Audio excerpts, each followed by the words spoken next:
Happy anniversary, Star. Can you believe we've been married for 50 years? And it's been such a great journey. We've had so many experiences. We've been so many places. We've met so many people. I couldn't have asked for a better friend and partner all these years. I'm so fortunate to have had you with me. This has been one of the strangest years we've ever had, but I'm really happy that we get to have this time together. So I'm giving you this video as a gift on the morning of our 50th anniversary, which is November 28th, 2020.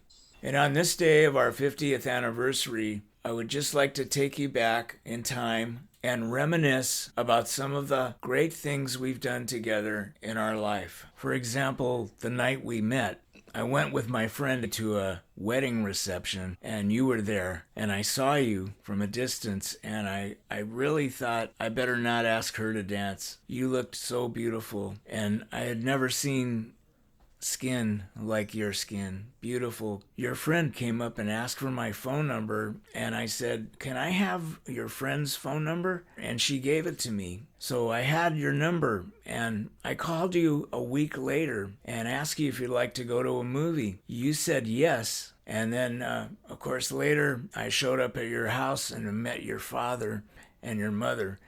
And that was kind of a surprise, but it was a great night. I told your dad where we were going. We were going to Hollywood to see Romeo and Juliet. And your father wanted us to be home by 11 o'clock. And the way it figured is that we were going to have to rush to Hollywood, see the movie, and rush back. That's how long it was going to take. We barely made it. We had a time to stop for a donut and a coffee. We took it with us. And on the way, we talked about a lot of things. We talked about your goals, my goals.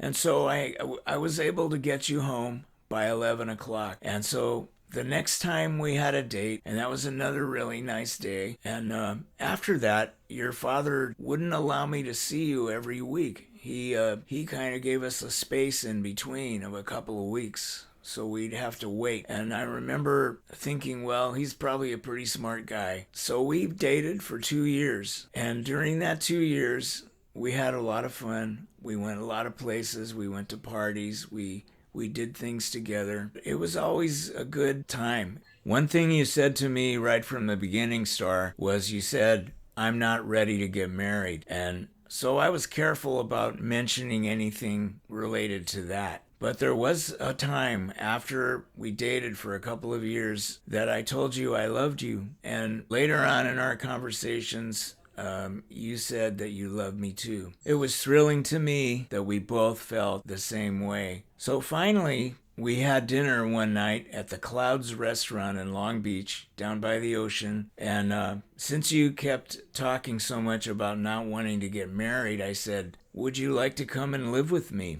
And kind of jokingly, but I think you realized that I was talking about marriage. And you said yes. Before we got married, I was able to get my mother's diamond and a ring that was something that I thought you would really like, a rose, and the diamond was in the middle of that rose. But when the wedding day came, it turned out to be the rainiest day I think we've ever had in our lives.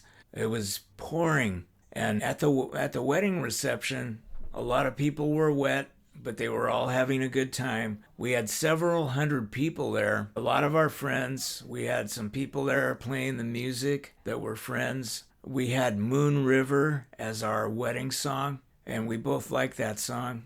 And at that time, it was by Henry Mancini. And actually, rainy days are one of our favorite types of weather. We love rainy days. And so when we finally went on our honeymoon, the rain continued. We set out for Santa Barbara, which was usually about a 2-hour drive from LA, and it took 4 hours. That's how hard it was raining. You could hardly see in front of you.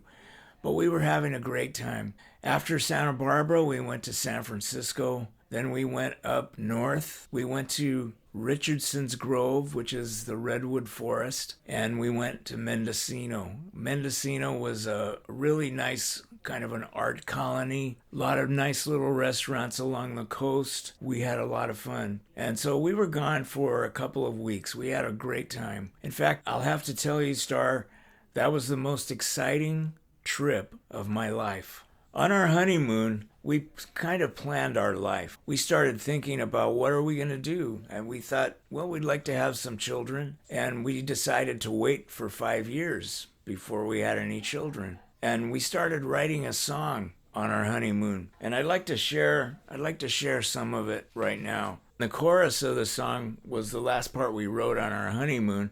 It said, "Children are the greatest gift of all.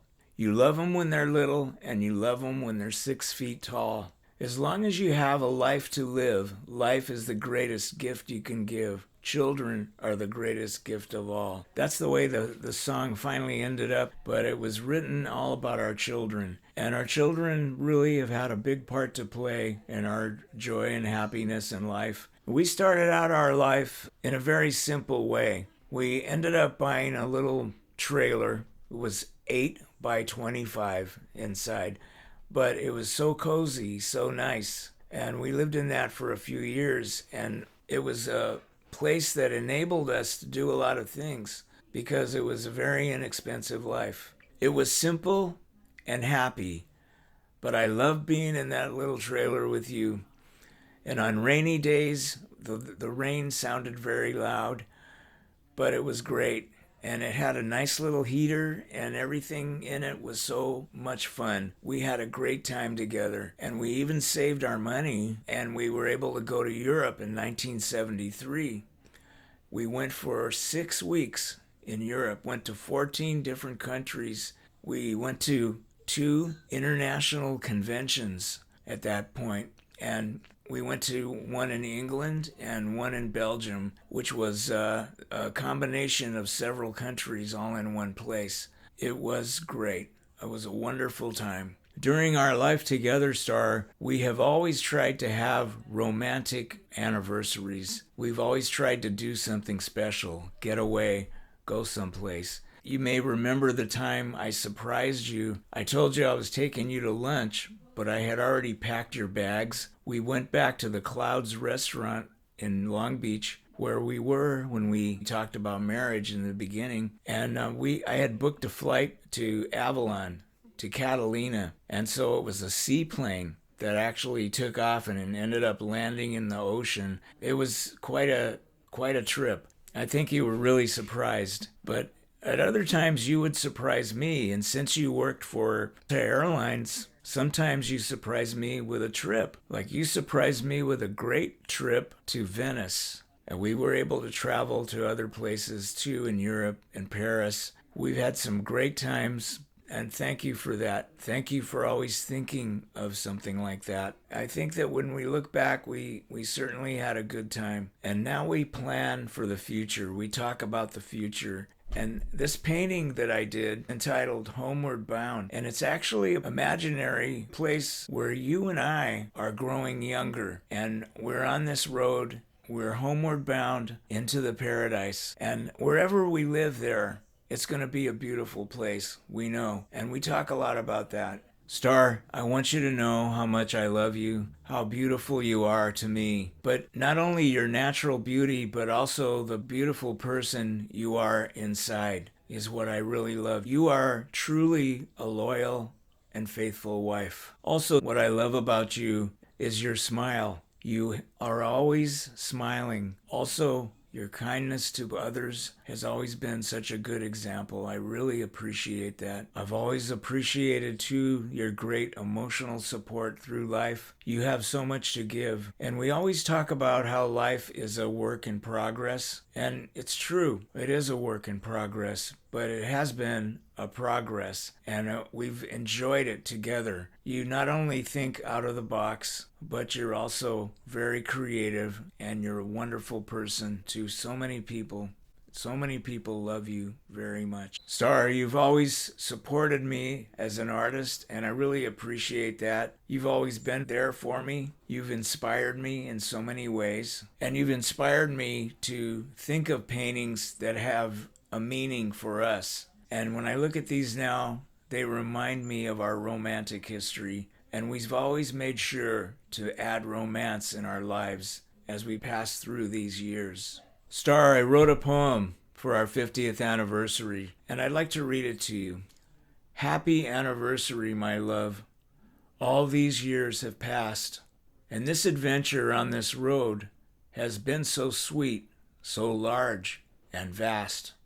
We wrote a song on our honeymoon that children are the greatest gifts, and we sang it to each other as we passed the ocean cliffs. We've gone so many places, but here we are, and now, 50 years behind us, we've kept our hands on the plow. We live in a place where trees grow tall and fluffy clouds float by.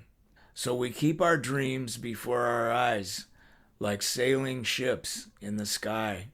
Times were good and sometimes were bad, but our love burns bright to light the way on this journey, on this road we've had. Our life is like a story in a book for all to read, with words that whisper in our ears. They sing 1,000 songs to us with joy and all the tears. Each night we thank the Father of celestial lights. And Star, you are my princess. We've seen the valleys and the heights. So as we face tomorrow, we'll go forward unafraid, like children in this playground of life that we have made. I love you, Star. You shine so bright like diamonds in the sky, while years pass just like moments and roll so quickly by. Together we'll keep living as life comes down to us, and the story keeps on going as we keep this sacred trust. So that's my poem for you, honey, and there will still be many more to come. We've had a great time together, and our journey together has been exciting. It's been an adventure, and I'm so happy that I spent that time with you. I couldn't have asked for a better friend and partner as you have been all these years. Thank you so much, my love. Happy 50th anniversary.